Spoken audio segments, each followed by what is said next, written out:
Hello! Guten Tag! Wanderers, this is Visa Mo Wonder ko. Nandito tayo ngayon sa very beautiful Berlin, Germany. And makikita niyo sa background ko ang napakaganda at most iconic landmark, the Brandenburg Gate.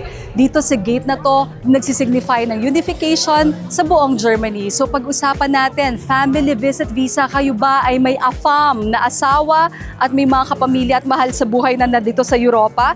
Pag-usapan natin at para sa inyo to, hala, chika na tayo, Wanderers! Let's go!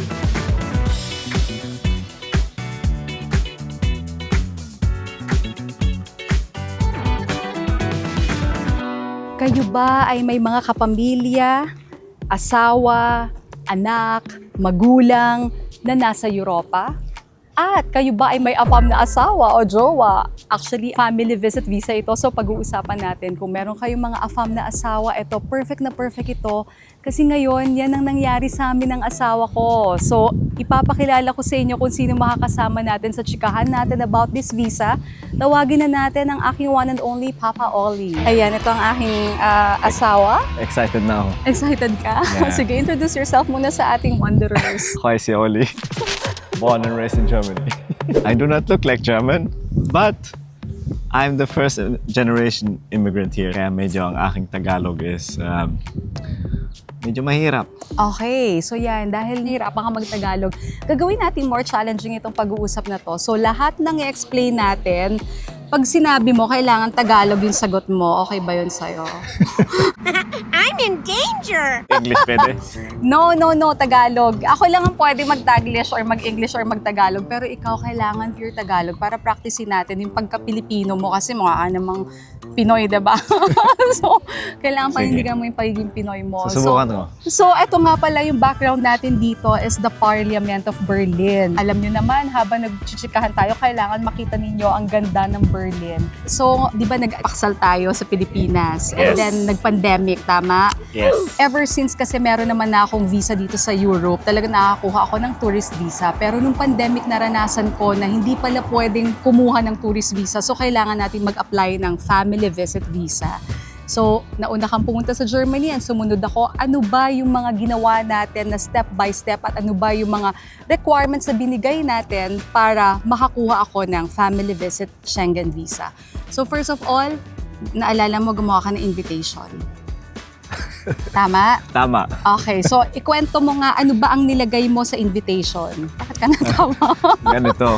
Okay, parang Sinabi robot. ko, Han, pakisulat ng invitation letter, ipipirma ko na lang yun. Ikaw Tama, lang yun bahala. ang ginawa mo. So ginawa ko. Hindi, totoo yun. Wala. Yeah.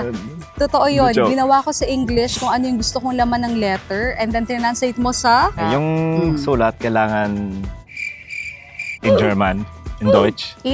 Talagang English. Ano bang in sa Tagalog? Isusulat sa... Isusulat sa German. Yes. Nilagay mo muna sa sulat yun, meron kang Pinay na asawa, na gusto mo silang invite, gusto mo siyang invite sa Germany para mag-visit sa'yo sa Germany, tama?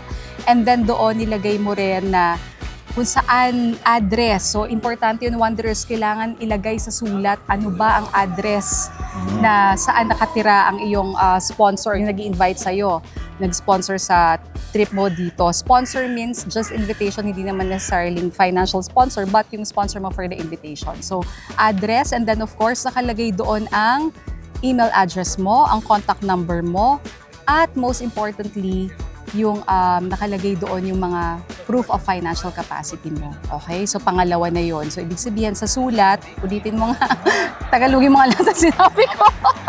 Ako ang videographer actually dito. Kinuha lang ako dito. Ito po, tingnan niyo po dito ang graphics. Nandun po lahat ng mga requirements. So, ayan pala, siya po ang ating videographer behind dito sa Visa Mo Wonder ko. Ayan. Ini-pirate lang ako ngayon for Pinirate this ko video. siya para dito dahil kailangan ko ng informative na feature para sa mga visa. So yan, may letter na tayo and of course, meron na tayong proof of financial capacity. So naglagay ka ng, ano ba yung proof of financial capacity na nilagay mo? Bank details? Yes, No. yung mga bangko, yung mga statement of account. Oo. Yeah. At saka yung proof of marriage certificate natin para to prove na asawa kita. So even dun sa mga kapatid or magulang or anak, ganun din po. kailangan natin ng proof of family ties. So kaano-ano mo ba siya, you have to attach it. And then what else?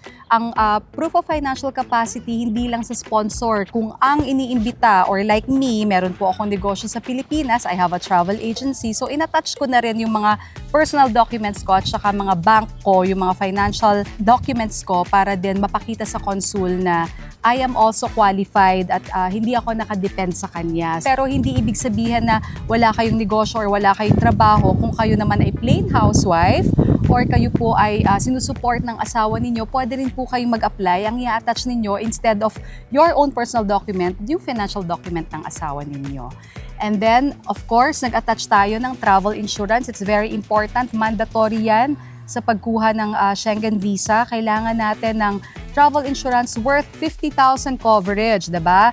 So ikaw bilang AFAM na nag-sponsor sa akin, paano mo in-assure sa sulat na ma-convince yung consul na kailangan na bigyan niya ako ng visa? Hindi ko sila kinonvince. Sinulat ko lang na may travel insurance. German people do not need convincing. They just need facts. Okay, good. That's a good point, diba? Hindi nila kailangan mag-convince, they just need facts. So, ibig sabihin, importante po talaga yung mga papeles na i-attach natin. Dapat kompleto po yun para makita nila na meron tayong proof of enough documents para i-process yung visa natin.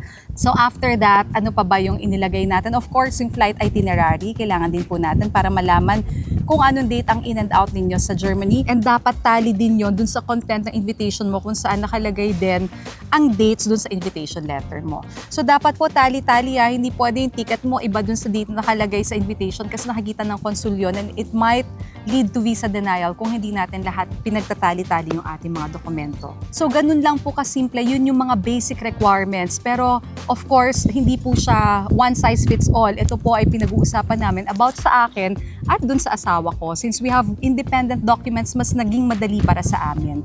And you know, ang naging advantage din na kung bakit ba hindi rin ako nag-a-apply ngayon ng tourist visa, bakit mas pinipili kong mag-apply ng family visit visa is because mas mahaba yung validity na binibigay sa akin kaysa sa regular tourist.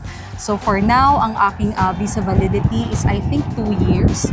Yeah, pero yung mga tourist visas ko before are already 1 year, 2 years na rin. Pero meron po mga times na ang consul, pagka tourist visa, binibigay lang nila mga specific dates. So far dito sa family visit, mas may tendency na mas mapahaba ang validity ng inyong visa.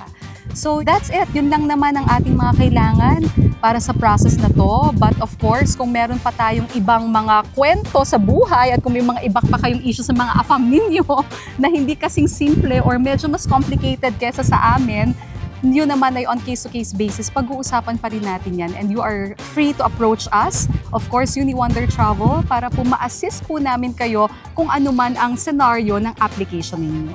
So, afam, ano na? So, tapos na. Great asset today. Yeah. Sa next stop, pag-uusapan naman natin kung paano ba after the documents. Thank you, ha? Thank you. Kung after the documents, ano ba ang mangyayaring procedure kung tapos nyo nang masubmit ang dokumento ninyo. So, let's go, afam. Punta na tayo sa ibang lugar ng Berlin bago natin pag-usapan ang mga iba pang detalye ng visa.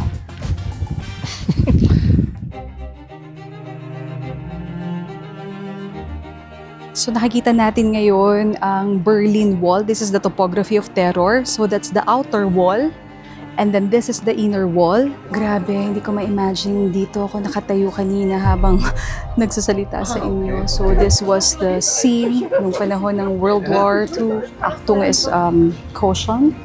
Yeah, leaving West Berlin, going to the east. Hindi pwede. Kailangan may mga bantay. Hindi kayo pwedeng tumawid.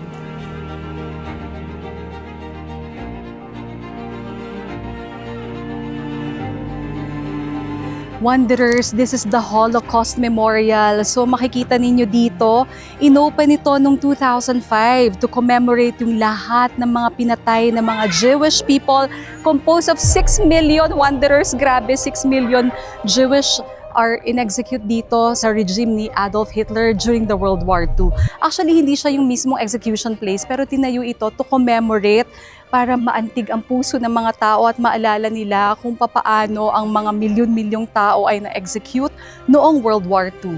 So ayan, dinesign ito na para siyang itsura ng mga nicho. Like that sa Pilipinas, di ba? Ganun ang ang peg. So, Wanderers, ito, napakaganda to commemorate everything. Medyo nakakakilabot din kasi syempre 6 na milyon in-execute through starvation, gunfire, ayan, lahat yan. So, this is a special trivia and this is the Holocaust Memorial, Wanderers.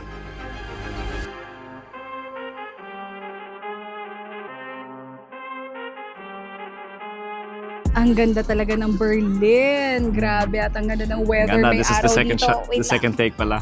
Kailangan natin Ako din. magsalamin kasi Oh no, may salamin. sobrang sobrang Sige. nakakasilaw. So yun, TV tower, library ng parliament, ang ganda-ganda with some river at may mga dumadaan ng mga boats. Very romantic po talaga. Ngayon, about romanticism. Nako, Tagalog, ihanda mo yan na bago tayo Amen. magpatuloy sa ating visa. Kailangan No may problem. icebreaker muna tayo. I-challenge naman natin si Papa Oli na magsalita ng mga sweet sentences in Tagalog at yung mga medyo mahirap na i-pronounce. Tingnan natin kung kaya mo. Ayan, nandyan. Nilagay ko, basahin mo lahat. Kailangan Saan ba with yan? feeling sad. Nakakilig kang nakakapag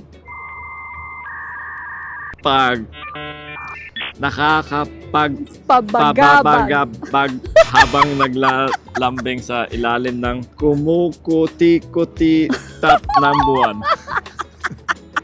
Okay, Alam mo yun? definitely na, no? Mas Alam- mahirap talaga ang Tagalog kaysa sa German. Nakakakilig kang nakakapag bagbag habang naglalabing sa ilalim ng kumukutik-kutik tap ng buwan. I beg to disagree. Hell, Ang hirap kaya ng German. nakakapaggabagabag. Oh my gosh! So, ang pinakamahirap na word na na-experience mo dito is nakakapagpabagabag. Isa na lang, promise. Nakakapagpabagabag. Hindi ko nga kaya yun. Nakakapagpagabagab. Ah, okay. Mali talaga.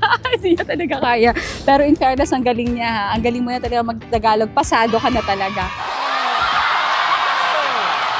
So ngayon, Wanderers, dahil pinasaya tayo ni Papa Oli, pagpatuloy na natin ang pag-aayos ng inyong family visit Schengen visa.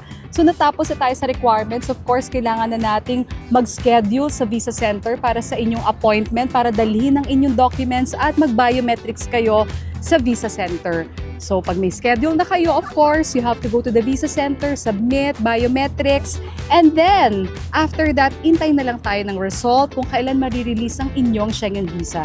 Based on experience, basta kumpleto ang dokumento ninyo, maganda ang papeles ng sponsor ninyo or maganda ang papeles ninyo, wala pa akong in-assist na hindi nakapasa sa visit family. Really? Yeah. Okay. Yung, Nice. yung immediate family member like magulang, anak, asawa.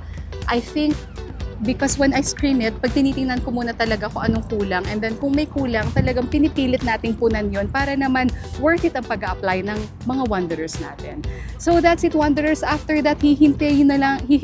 Yan, pati tuloy ako nabulis. Kasi may Tagalog. Mas mahirap talaga ang Tagalog kaysa sa German. Hihintayin nyo na lang na dumating ang passport ninyo, whether for pick-up or for courier, depende sa choice ng pagkuha ninyo ng passport.